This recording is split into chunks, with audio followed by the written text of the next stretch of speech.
Welcome to Marney Reid Presents Connect to Develop, where we provide insight from healthcare leaders on the hottest topics and trends. Hello, listeners. This is the first in a two-part series discussing the nuances of entering into or ending a professional services agreement, PSA, or employment with the health system. In today's episode, we'll discuss the strategic lens you should look through when considering entering into a professional services arrangement. Going forward, we'll call this a PSA or health system employment. When would be an ideal time to enter negotiations so you come from a position of strength, and key legal terms, conditions, and when, if at all, to hit the no-go button when negotiating the contract for health system employment or this PSA. I'd like to introduce you to Dana Jacoby, CEO and founder of Vector Medical Group, who brings insight and experience from over 2 decades working in healthcare. She spent the last 10 plus years assisting physician groups and departments with market strategy that encompasses helping them navigate the nuances of entering and exiting PSAs or health system employment. Hi, Dana. Hi, Marnie. Thanks for having me on this awesome podcast. We're really looking forward to the conversation. And Gary Herschman, Esquire, member of the law firm Epstein Becker Green. Gary brings over 30 years experience negotiating contracts and terms between physicians and health systems. Hi, Gary. Hey, Marnie. It's great to be here with you and Dana today. Dana, before we get into the weeds with critical key terms and legal language, I'd like to start with a strategic lens that physicians should really look through when assessing why they would enter into a PSA or employment with their hospital. Yeah, Marnie, a lot of our independent groups are really trying to figure out who they want to strategically align with, whether it's a hospital or another entity. It feels like lately we're in nightly partner meetings with some of these groups. They're trying to figure out, reimbursement degradation is happening every year over year for some of our surgeons, or for most of our surgeons, I should say. Hospitals or strategic alliances can offer them some really great rate lift increases. They can offer them security as far as being able to be a bigger footprint. They can offer them the opportunity to build ancillaries like ambulatory surgery centers or other ancillary opportunities where they can basically, invest above and beyond just the physician group revenue. So there's a lot of reasons that a hospital can be a really great partner for some of these doctors. And the biggest thing we hear from most of our physicians is just inflation is up, staffing costs are up, reimbursement is down. And to get a lot of doctors together and try to invest in the future of their practice has just become a lot harder than it used to be. Not to mention things like recruiting and other things that come up that are secondary, but it's just a lot harder to run a independent medical practice than it was in years past. So what could be happening, and this is more from a strategic lens inside, you just mentioned inflation, staffing costs, reimbursement. So what variables could be happening inside a practice or even in the surrounding market, right? I mean, there's so much activity going on with private equity and other strategics, coming into these big mega groups or aggregating them together, that a physician group that's still independent and is thinking about, going one of the ways goes, you know what? It's time to sit down at the table now because we still have some negotiation leverage. We're in a position of strength, et cetera, versus waiting until they're hurting, quite frankly, and then coming with less leverage. Right. No, we actually had this scenario this week, but, referral sources being bought up, right? So, in a handful of places around the country, Optum has invested in primary care groups. In other places, private equity has invested in primary care groups. So if your referral sources are owned by a larger entity, you need to be able to negotiate with that larger entity in order to basically continue to get the referrals, continue to get the rates. Payer contracts, are you able to go to Blue Cross Blue Shield or Aetna or Humana or United Healthcare, whoever's in your backyard, and negotiate? It's a lot easier to negotiate really strong payer contracts if you have scale than it is as a group of 8 to 10 physicians trying to take on the hospital and the payers, et cetera. I mentioned staffing costs, but it's real, Marnie. Being able to go get recruitment for nurses and PAs and NPs, it is a lot harder. Again, if you have scale, it just gives you the opportunity to be at the table for much larger conversations. And then I think the last thing is just time. A lot of younger physicians are saying, wow, I don't know that I want to be in partner meetings till midnight every night trying to get this done.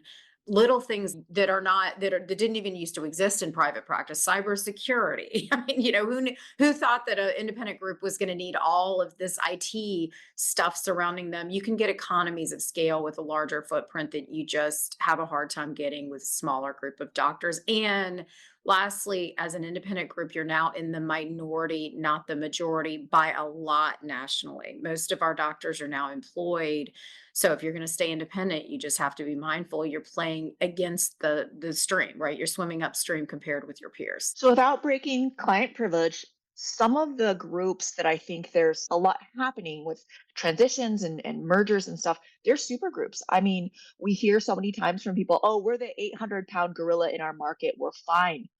Do you still, from a strategy lens, do you still sit down and have those conversations, just even hear what they would offer and make, an intelligent choice on, yes, no, that kind of stuff, and stay the course, but at least you have an idea of what's on the table for you?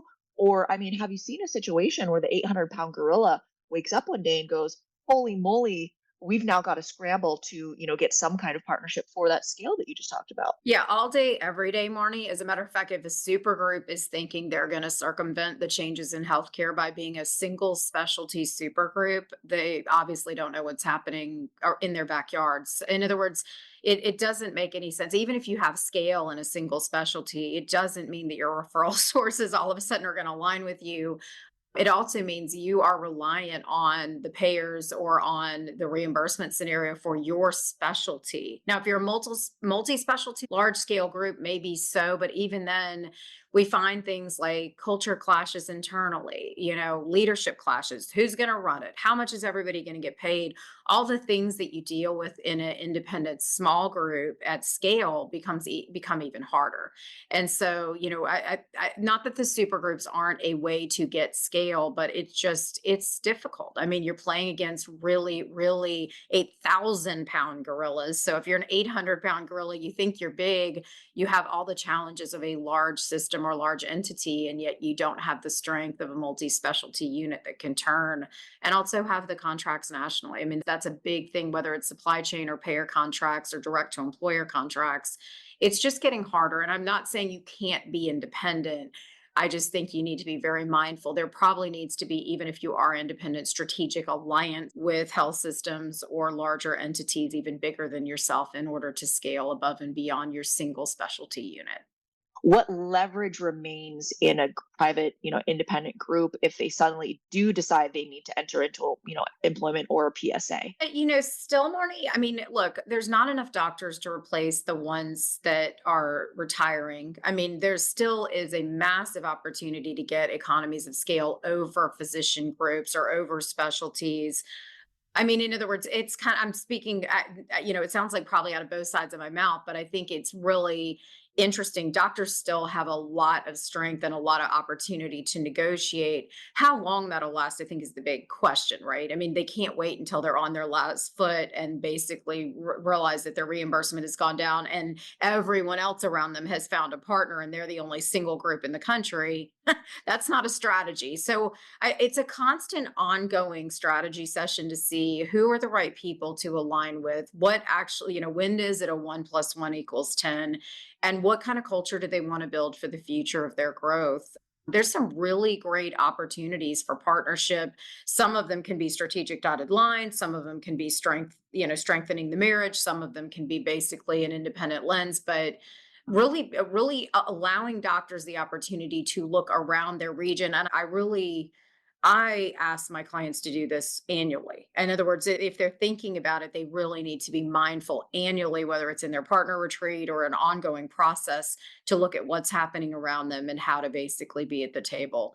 But they still have a lot of strength. Doctors have a lot of strength. Where they don't have a lot of strength is when they're this mega group and everybody's doing something else. And some people are thinking about joining a hospital.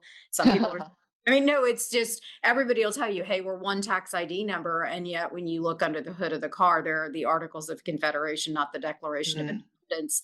That's not a strategy. That makes sense. So let's talk about the good stuff, or it could be a delicate matter, compensation.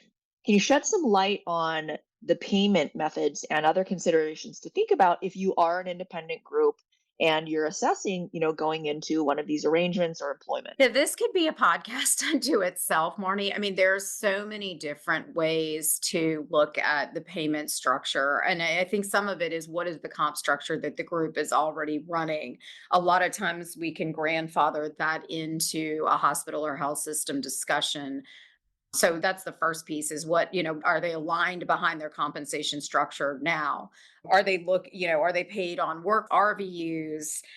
Flat fee. There's just I mean, one of the more complicated things we do as a firm outside of any kind of transaction advisory or mergers and acquisitions is compensation formulas.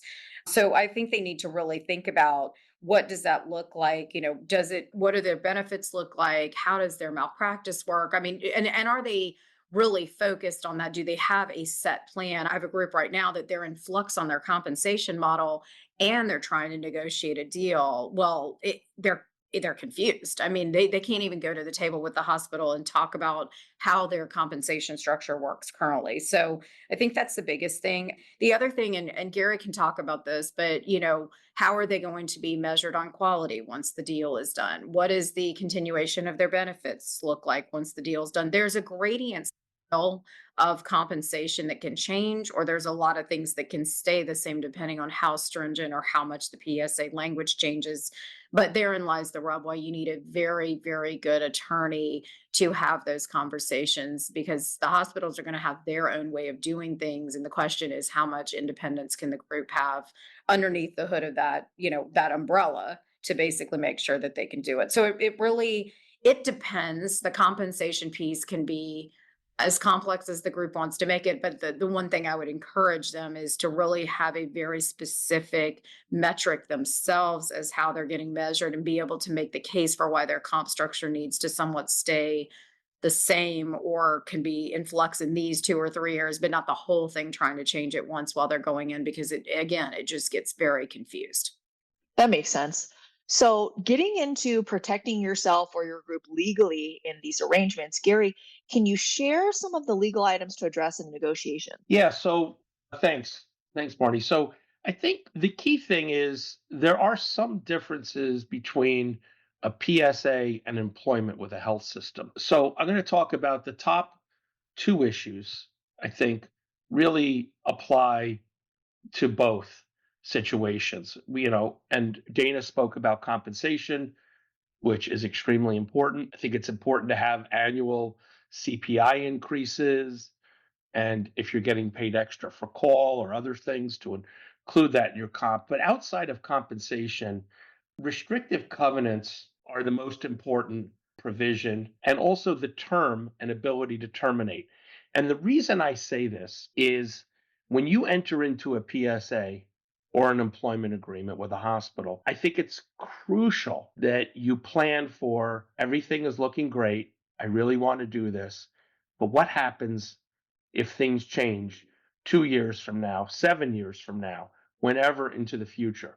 You have to think about that because it's not uncommon. A lot of doctors are very happy with their hospital PSAs and employment, but there's also other doctors that are not happy after a certain amount of time based on how they're treated, based on new management and the like. So planning ahead. So restrictive covenants is going to affect your ability to leave and where you could practice if you leave. So it's very important to look at those very carefully. It would be preferable if you're doing a PSA with a hospital for the non-compete to only apply if you leave the hospital to not work with a competing hospital. 5 to 10 years ago, this was a very common term. It was limited to just competing hospitals. Nowadays, we're starting to see it being broadened. But as the doctors, you have to tell the hospital that we're doing this and because we think it's the right partnership. But if for some reason it's not the right partnership, we need to be able to go back into the community and not be restricted from going back to our current offices prior to joining the hospital. I think that's probably the most important term because it affects your flexibility in the future. And the second most important term is how can you get out of the agreement? What is the term of the agreement? Is it 5 years? Is it 10 years? It may not matter if you have certain termination rights. the ability to terminate without cause. Some agreements require you to give 90 days notice to terminate a PSA or employment agreement without cause. It's like a resignation. Other agreements say you have to give 6 months notice, or maybe a PSA has a 12-month notice requirement. But whatever it is, you need to think about that in terms of flexibility if we ever decide that we want to leave the hospital PSA or hospital employment. The other important provisions in this regard are also setting forth services, the services that you're providing, what you can and can't do. Can you have an ownership at an ASC? That's always a big one. If it's pre-existing, it's usually grandfathered. Well, what about a new ASC that's out in the community? What about staffing levels? Is the hospital going to commit to provide the same staffing levels, non-clinical staffing levels, MAs and mid-levels to support the practice? The last thing you want to do is to go to a hospital or any other provider and all of a sudden have the rug pulled out on you, and there's so many changes in what you do. There's also insurance is a big issue. Insurance, when doctors stop practicing at their current practice, a lot of them like their current malpractice coverage and don't want to change malpractice policies. This is a huge issue. And a lot of hospitals, on the other hand, want them to be part of the hospital's coverage, either through a captive insurance model or otherwise. The concern, though, is that the doctors, if they terminate their policy and go to a new policy, they have to pay a tail if it's a claims made policy. If it's an occurrence-based policy, there's not a tail. But I would say 80% of the doctors out there that I've seen are under claims made policies. They're less expensive, and they do require a tail if you're being terminated. So I think those are really the top issues, but you really need to plan ahead. The key is plan ahead going into the agreement for the what ifs. What if we want to get out? Sounds like a prenup, Exactly. It's which it's I'm a exactly huge fan of. it's exactly a prenup. It lays it all out, and a lot of times doctors are so excited about the new compensation arrangement with the hospital that might be more lucrative, and just aren't focused on the what ifs and how could we, if this doesn't work out, how could we separate and go back to private practice, either independent private practice or private practice by joining another group, or maybe going to a private equity platform.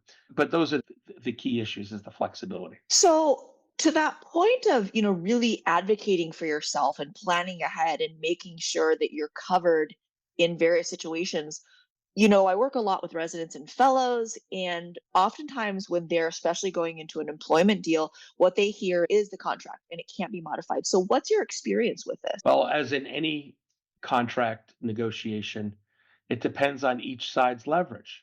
So part of the answer to that is, how bad does the hospital want this particular doctor?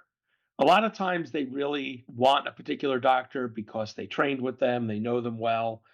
So if there is some leverage and some negotiation, which I do see, I do often see some negotiation allowed on certain points. For instance, whether there's a signing bonus, whether there's reimbursement for relocation expenses, salary and bonus. I've seen doctors get more salary than another recruit. So it all depends. And also restrictive covenants. I would look at that. The hospital will say that the restrictive covenant is the same for everybody. But if you have a particular reason that you need a carve out, like you're working at a hospital in New York City and you grew up in Staten Island and you don't want to be restricted from, if you leave employment, going and practicing in Staten Island or whatever, you could try to negotiate certain carve outs to your non-compete. They're not going to change the overall structure, but if there's unique circumstances, they could do that. I think the key with these agreements, though, in general, is going in with your eyes open. A lot of times, fellows and residents come to me, and I like working with them. I think it's important just going in with your eyes wide open. Just make sure you fully understand all of the key provisions of the agreement.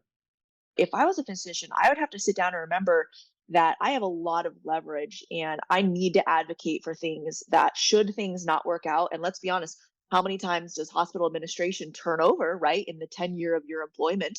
And maybe the people that you started off with isn't the same as the leadership that gets put into place 3 years down the road. Really making sure you advocate for yourself and understand what your value is. Absolutely. And it's obviously different for a resident or fellow starting their career. A lot of these younger doctors would rather be employed by a hospital and just continue doing what they're doing. But if you're a group in the community, whether you're 3 doctors or 7 doctors or 40 doctors, and you're negotiating an alignment transaction with a hospital, either a PSA or everybody becoming employed and the practice being purchased, in that case, there absolutely is leverage, substantial leverage. And in that situation, there are extensive negotiations and many areas where you will be able to negotiate key terms. So you talked earlier about how, in general, the contract, whether you're going into a PSA or employment, is similar, except for, and you mentioned specific ones. Can you talk about specific nuances to address in the contract between the two so that if I were a group that has been approached by a hospital, and obviously, I would assume the hospital would approach them for employment first, but then there's the, PSA instead, what am I really going to hone in on if I'm assessing either one to make sure that I get the best deal as the physician out of this? So, with regard to a larger group or even a small group, any type of group that's been practicing together, as I mentioned before, they're going to want to make sure that they get the financial deal that is being offered and that is significantly better in light of all the challenges that Dana spoke about. Lower reimbursement, higher cost means the doctors are making less in private practice. So it has to be a better financial deal that they're very excited about. Those financial terms need to be documented very well. If it's a payment per a particular dollar amount per work RVU, which is a common structure, I always recommend that they have those work RVUs, dollar per work RVU, increased, like I mentioned before, by a cost of living adjustment or 3% per year. I also think it's important that everything's going to continue that the same way as it historically did in the practice, meaning you have the same level of staff, the same offices, and anything you're negotiating with regard to expanding your office or expanding your imaging or ancillary services. And then lastly, and I can't stress it enough, the ability to get out. And we spoke about that already, but that is the number one provision is the ability. You don't want to say I'm getting out, but you want the restrictive covenants to not be too limiting on you if you did leave, and for there to be a clear pathway to giving notice to leave and to set up a competing practice. The other thing to think about in general, and the other reason why doctors mainly prefer PSAs, is it's their own business. They could take deductions and other things that they wouldn't be able to do if they're just a straight employee versus you're owning a business that's contracting with the hospital. So there are some tax and deduction differences as well. And plus the doctors kind of feel a little bit more autonomous, even though their services are being billed through the hospital or the hospital physician enterprise entity. They do feel that they're not employed and integrated as employees, that they're still a separate group and operate as a group, even though they're fully aligned with the hospital.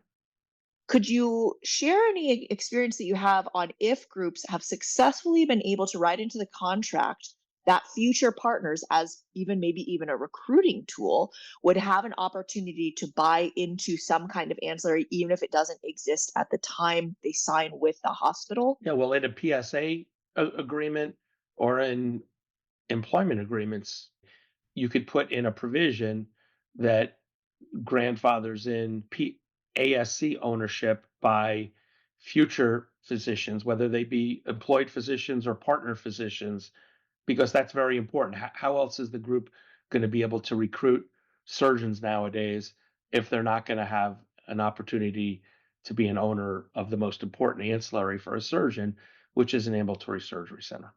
What kind of provisions could a group put in to where they have some kind of say in who works for them? Well, as an employee, you really don't have any say. So that's another. Your question raises another illustration as to why groups would prefer to have PSAs, because in the PSA, you could include provisions, and I mentioned this in passing before, regarding continuation of the same staff and the same levels of staff. And if the staff, usually the clinical staff, the physicians and mid-levels are continuing to be employed by the group, whereas the other non-clinical staff sometimes gets employed by the hospital, MSO type entity.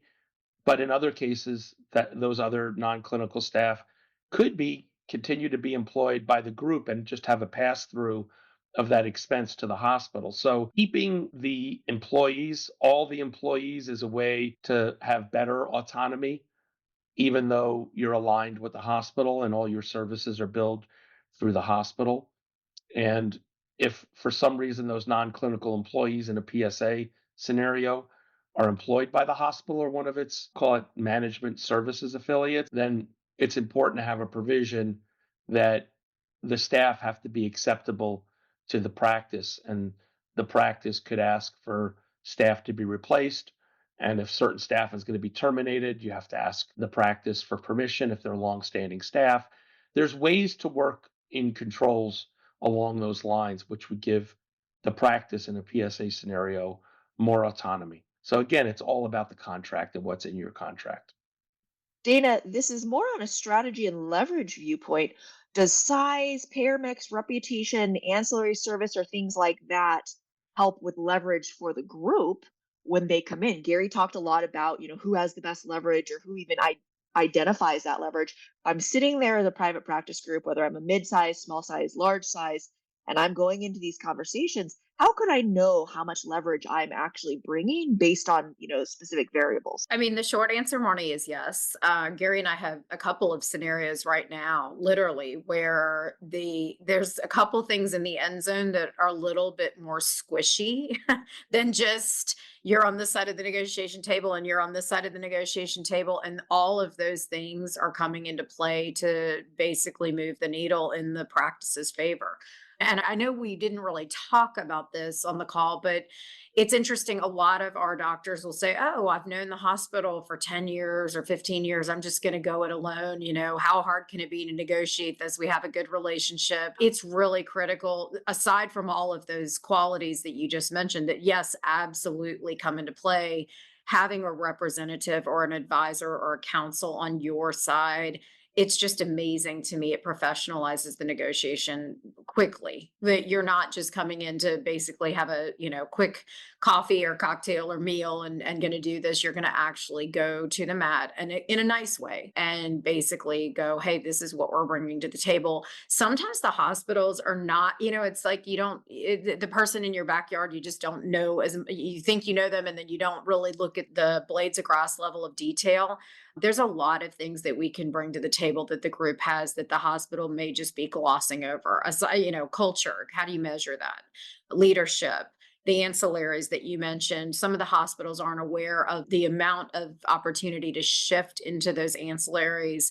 They may or may not have built one themselves. So, the fact that the doctors are bringing that, there's a lot more to this. And Gary's been doing this a long time. I think there's a really good opportunity for doctors to quantify things that may be more subjective, just because it gives them the upper hand in the overall negotiation strategy. I will say this too, and I may be biased because I'm a paranoid attorney's daughter. Oftentimes, businesses, and I don't know that they're doing it on purpose, will slide specific legal jargon in that if you aren't a lawyer, you don't know. I had a recent experience when assessing a property management company for the house I'm about to rent out. I floated the 18-page contract to my father, and he sent back 4 things and said, "If you don't change, this is what it means." And Right. as someone who runs strategy for a living, I didn't realize that's what could happen. And to the point, hopefully this doesn't offend anyone, and hopefully the surgeons out there understand this. If you're going in for a complex procedure, are you going into the person that does hundreds to thousands of these, or has seen and done with good outcomes hundreds of thousands of these? or you go into someone that does, maybe one of these 1 year, another one of these 1 year, or, that kind of thing.